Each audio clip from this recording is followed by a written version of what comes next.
Bienvenidos una vez más a la miscelánea Blender. Blender en español y bien explicado.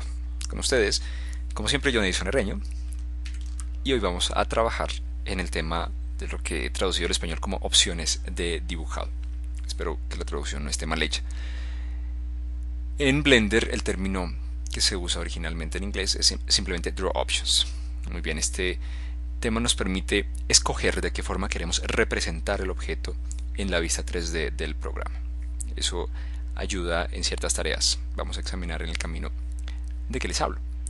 Vamos a conocer cómo accedemos a las opciones y vamos a ver las opciones disponibles simplemente. Entonces, hay el listado 2, que puede ser el nombre del objeto y los ejes del objeto, y hay otras adicionales. Para no darle muchas vueltas al asunto y simplemente ponernos manos a la obra, vamos directamente a la escena que he preparado previamente, en la cual tenemos tres objetos, el objeto de la izquierda, el del centro y el de la derecha, con los cuales vamos a estar trabajando. Específicamente vamos a estar trabajando con el objeto del centro, el objeto azul. En primer lugar, vamos a ver la opción general, cómo funciona el sistema, y es la siguiente. Vemos que acá debajo de la escena 3D tenemos un desplegable en el cual hay 5 opciones. ¿Okay? Entonces está la opción de cajas de límite o bounding boxes, está la opción de alambrados, de representación sólida, representación shaded, representación sombreada y representación texturizada. Según la que uno escoja acá, entonces Blender va a tratar de dibujar los objetos de la escena. Por ejemplo, si vamos a Textured, entonces vemos que la apariencia 3D Blender la está calculando de otra forma. ¿Okay? De manera que vemos que estas opciones controlan el funcionamiento o la forma como Blender trata de representar toda la escena en la vista 3D. De manera que aquí tenemos uno de los elementos que controla lo que queremos manejar.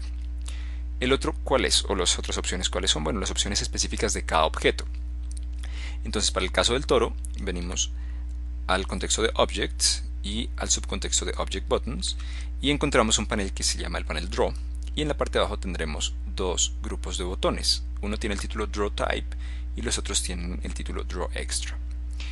Entonces, ¿qué ocurre? Tenemos para el caso de Draw Type 4 botones, ¿cierto? Uno se llama Bounce, otro Wire, otro Solid y otro Shaded.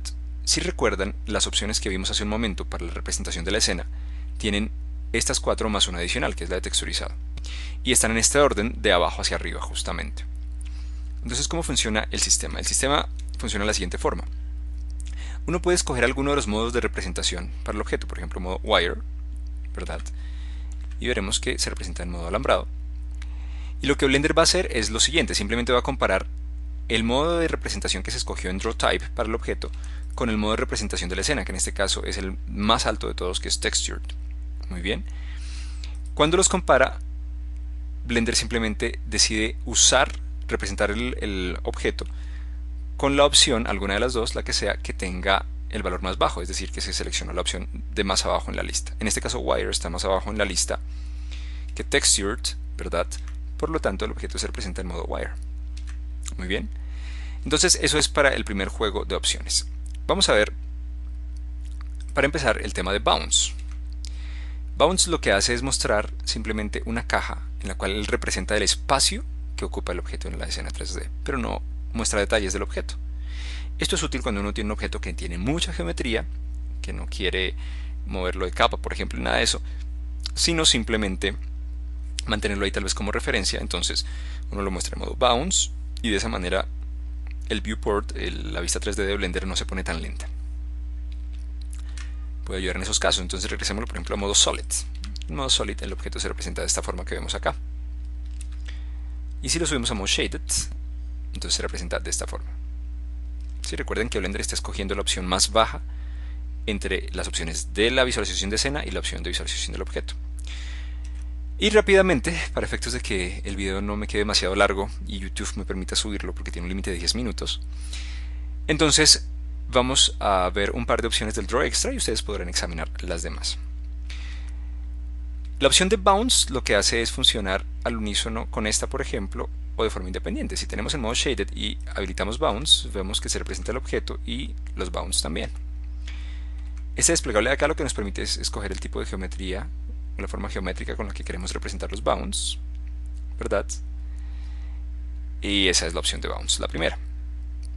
Podemos trabajar también por ejemplo, con la opción Transp, lo cual lo que hace es representar con transparencia el objeto en el viewport 3D, y para eso es necesario que habilitemos también el modo sólido. Si lo dejamos en Shaded no lo va a hacer. Entonces vemos que el objeto se ve transparente. Para eso es necesario que el material del objeto tenga el alfa menor que 1. ¿Okay? El tema de los materiales lo veremos en algunos videos distintos, es un tema bien amplio en su propia cuenta. Muy bien, ¿y qué tal si usamos también el modo X-Ray? Entonces el modo X-Ray lo que hace es lo siguiente: nosotros sabemos que el toro está en medio de la caja y de la cabeza de Susana. Si rotamos la vista normalmente, la caja debería ocluir la vista del toro, pero en este caso se está viendo. Eso es debido a que X-Ray está habilitado. Si lo deshabilitamos, entonces efectivamente la caja ocluye la visión de la dona, ¿cierto?, del objeto azul. Así que el X-Ray nos permite simplemente visualizar siempre el objeto, indistintamente de que otros objetos lo estén ocluyendo. También están las opciones del nombre para mostrar el nombre con el objeto, y la opción de eje, por ejemplo, que permite mostrar los ejes locales del objeto. Hay unos ejes globales de la escena y unos ejes locales del objeto. Y esto a veces sirve para configurar ciertas opciones automáticas de Blender, como por ejemplo que haga track to para que el objeto quede mirando específicamente hacia otro objeto que se mueve, por ejemplo. Y muy bien, pues examinando ya con más detalle, ustedes podrán hacer las respectivas pruebas y podrán conocer el detalle de funcionamiento de este sistema. Entonces espero que les sirva mucho. Por supuesto, practiquen para que revisen los detalles de cómo funciona cada uno de ellos, y nos estaremos viendo en una próxima oportunidad aquí en la Miscelánea Blender.